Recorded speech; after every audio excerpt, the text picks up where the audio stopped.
Hello, I'm Pearl Dick. I am a glass artist.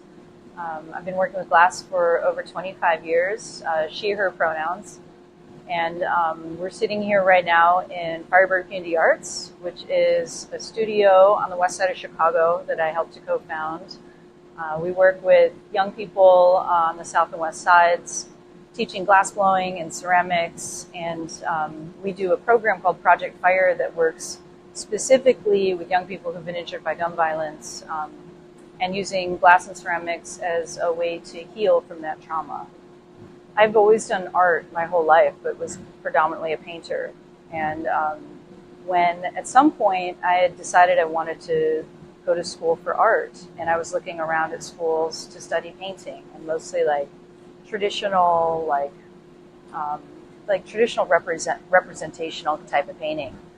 And I'd actually never even known that glass was an option. My high school art teacher had told me about a school, Alfred University, that she knew about, and I loved her, so I was like, I'll just go check it out. But I was already had my heart set on these like really traditional programs. I was looking at RISD, I was looking at Boston University, I was looking at Yale for painting.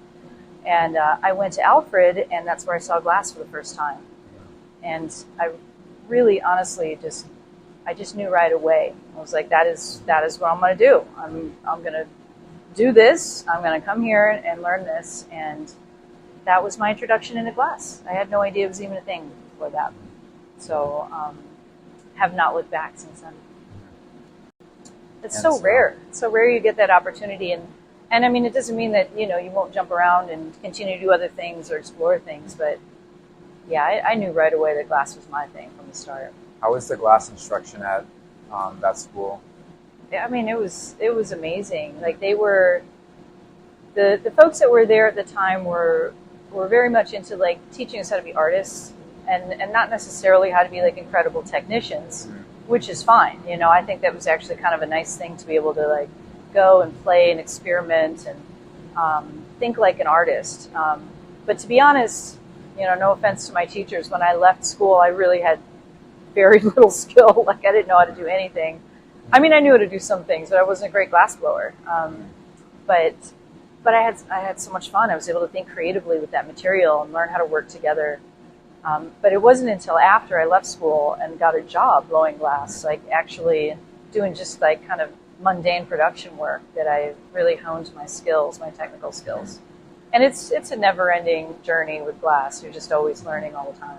So I moved across the country. I was originally heading to Seattle, Washington, which is kind of like a mecca for glass in this country. And just the way the fates happened, I ended up in Portland, Oregon. And I had met somebody who, his name was Chris Rich. He's still blowing glass today, Rich Glass Studios. And he was making these little hanging vases. They were straight to production. We'd take like 6 to 8 minutes to make a single one. We'd do the same thing all day, 8 hours a day. I had one job. And it was very repetitive and, kind of mind-numbing, but also, I got to be a better glassblower just by working with the material in that way every day. I sure was. Yeah. I was still making work. I was still experimenting with glass. I was still painting. I've always painted all the way through and still do.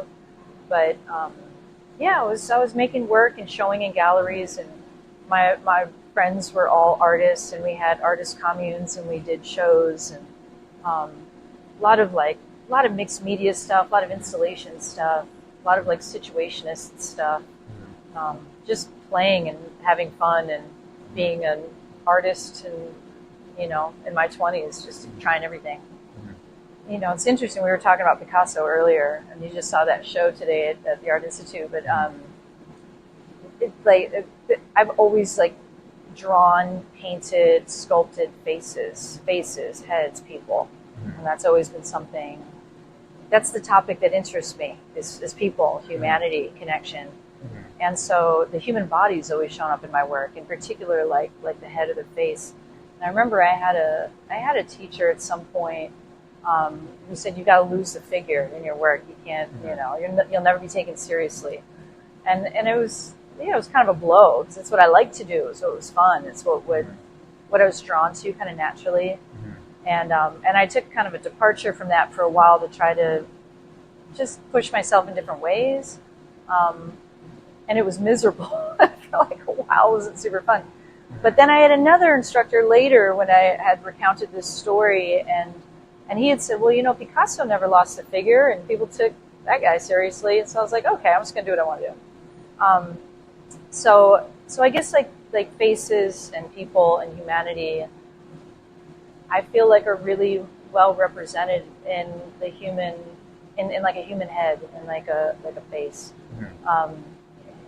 And it's for me a way to like show personality, but in the way of doing that is I do intentionally kind of keep them not gender specific, not race specific.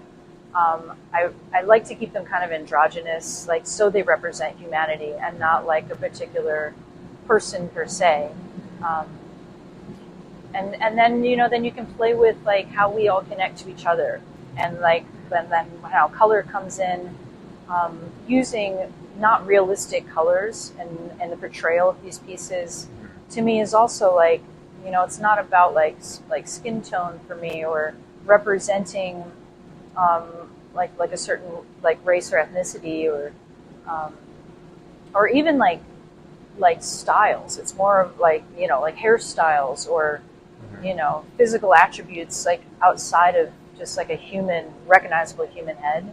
And then colors, I'll use all different colors, like and drawing on my painting background, like layering colors. And like with glass, there's a way that you can take powdered glass color and like sift it onto glass and brush it away in some way so it'll stick in one places and wipe away in others.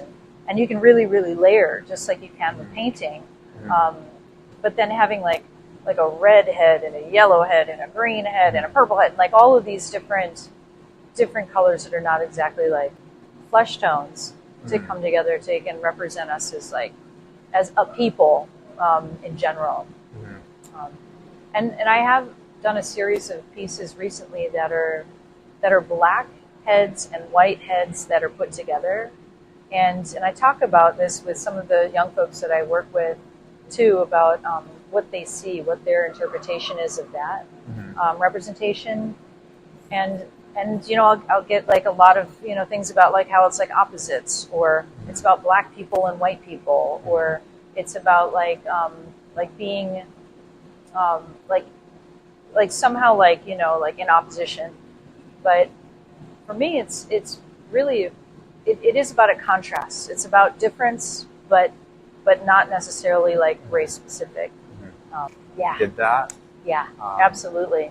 It went kind of disastrously, technically, which was wonderful too, because it was just like, it was messy the way humans come together. Right. It worked. Yeah. It worked, but technically I got a lot more proficient at it later. It worked, it survived, it made it out, it exists somewhere, I think. It went to somebody at some point. Yeah. But it was not technically very sound. Like, it's not the way I would do it now. And it was like, kind of like fly by the seat of my pants. Like I was not in control of the process at all. It was intentional, but I didn't, at the time when I first started mashing these together, I didn't have enough control of the medium to like make it do exactly what I wanted. And I was really kind of left to the devices of what happened, which, but it led me down a path of like really seeing how glass was a great medium to use for this, for that message of connection, because the glass, like, it squished the pieces together. So I was like sculpting the individual pieces real specifically, but then when I tried to put them together, that process distorted them and mixed them and mashed them, and it was kind of beautiful the way that happened. So it was a happy accident. Okay, so if you can fill in the blank to finish the sentence, learning how to operate and run a glass blowing studio was challenging, rewarding, insane, necessary. I'll stop there. Yeah. Well, it's constantly learning, and I mean, I think I mentioned I've been doing this work with glass for over 25 years, and I think for the first 6 to 7 years I had no clue really.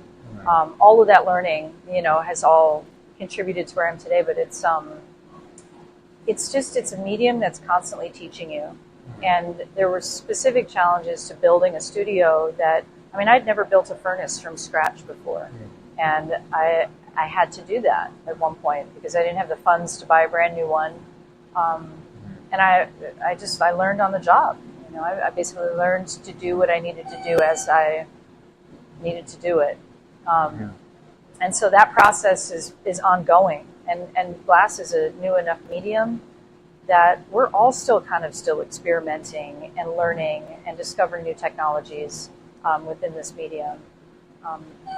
But I listen to it. I listen to the material, and I do what I need to do and learn what I need to learn to do what I need to do. If that makes sense. So the glass itself, hi guys. So the glass itself, we work with the glass at around 2,000 degrees Fahrenheit. That's when it's like molten and gooey and like perfect to get out of the furnace.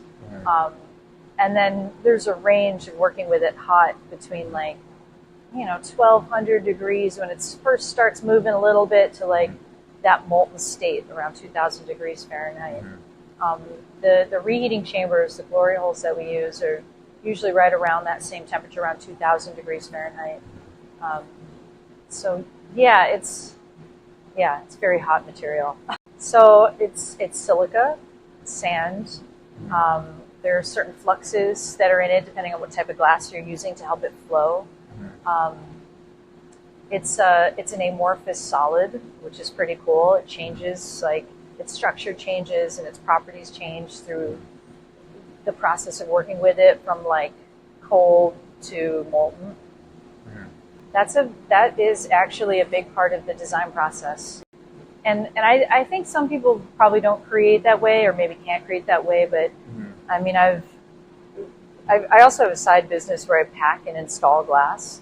Wow. And I've done enough side jobs as an artist, as many of us will do, that like I've received other artists' work that I've unpacked and had to install, and you learn a lot about an artist when you receive their work and see how they packed it and what they expect you to figure out to get their work safely like installed. And that always stuck with me. And I do remember the first time I sold a piece to from a gallery that I had to pack. And I had packed it with all sorts of like old couch cushions and randoms. It looked like a rat's nest essentially. And the gallery had me, helped me realize somebody just paid a lot of money for this piece. They're going to get it. They're going to open it, and that's going to be their impression. So that's one thing. So that was a good lesson. But also the safety of the piece, and also the things that you can do in the process to consider how you want to display it. You can make your life so much easier, and down the road, like when the work lives beyond you, and it's not you installing it or you packing it or you shipping it and whatnot. Like, you can really consider a lot about how you design the creation of a piece with how it's going to travel in mind, with how it's going to go up in mind. Even like processes that you can do hot that will maybe make it safer than a process that you would do cold for like a stand or display. I mean, the materials aside, like just even how you design the piece to like be able to be viable is important. But I mean, in terms of the materials, it's utilitarian in a way. Like that arc you mentioned was steel, and it was mounted on the wall to like hold up the glass pieces, and that was really it was functionality. But I tried to make it something that was not as much of an element in the piece in that instance. So it was more about the glass, and it was just like a structure that could put it where I wanted it to be in conjunction with itself. But there are other things where, how the work is displayed or what it's displayed around is really intentional, really important. So that's always part of the design process for me and for a lot of thoughtful artists that I know. Wish you could have seen this last one I did. It was a glass head with a lot of really fragile flowers and like accoutrement like around like the crown of the head. And there's just no good way to wrap that without those, so I ended up having, I took foam, rigid foam, and I cut segments that would hold the neck solid. Wow. So that it looked like the piece was wearing like a big turtleneck, and then like the flowers were all just in air, in space, so that when I wrapped the box, like you could turn it every which way and the piece would stay put. Wow. And nothing would come in contact with those flowers. That's cool. But you can use all sorts of stuff. None of it's sustainable. All of it's awful. It's like bubble wrap and like foam and cardboard, and I suppose you can recycle cardboard, but they're related. They go hand in hand because they're part of who I am. They're part of like what I do. I have to say that in particular for me, my art, my practice is this studio, is this nonprofit, is this work that we do here, to work with young folks, to use art and in particular glass to heal, and to lift people up and to help people just realize their worth and their potential and get to do something that a lot of people don't get to do. It's just really special. That work is as much my practice as making a thing. And I consider it my artwork. My artwork often, the physical pieces that I make often speak to that. And again, it always comes back to like our humanity and our connections with each other, how we influence and impact each other, how we interact with each other with our similarities and our differences. So it's very much interrelated to me. I'm inspired by this eclipse happening right now. I just found out today that there was another total solar eclipse in 1919, which I've been very immersed in that year because I'm working on a project here with a commemoration project of the Chicago race riot that happened in 1919. And to find out that there was also a solar eclipse in 1919, and it was how scientists that's wild. I know. Yeah. And I feel the energy, like I can already feel the energy, and also to know that scientists had been able to actually test for the theory of relativity, Einstein's theory of relativity, because of that 1919 eclipse, it just blew my mind. I just saw Faith Ringgold's exhibition at the MCA, which to be able to see a woman and an activist, a black woman activist, through an entire lifetime of work, to me is so inspiring. Vanessa German is an artist who I absolutely adore and consider a friend. But like the way she combines her poetry with her deeply personal art, how deep she goes emotionally, how much she cares, how much she sees, and how raw and vulnerable she is, and what she puts out there is really inspiring to me. Grace Whiteside is another artist and friend who is doing some really, really interesting stuff with glass as a medium that is amorphous, as I'd mentioned before, and in a constant state of transition. But using glass in performance to talk about about non-binary identities and trans identities, and using glass to do that, to me is just brilliant. And it hasn't been done in the way that they're doing it now. So just such cool stuff going. I could go on and on with like such amazing artists and humans that are inspiring me every day. My young people, the young people that we work with inspire me every single day. Like, again, could go on and on. More of like a signature, something I'm known for, which at this point has become these sculpted glass heads. I think it is something that people recognize because I've been making them for a long time, and I make them in a different way than other people do, so they look kind of distinct. And that said, there's a whole bunch of like young folks who are making them like that now too. So yeah, I'm honored.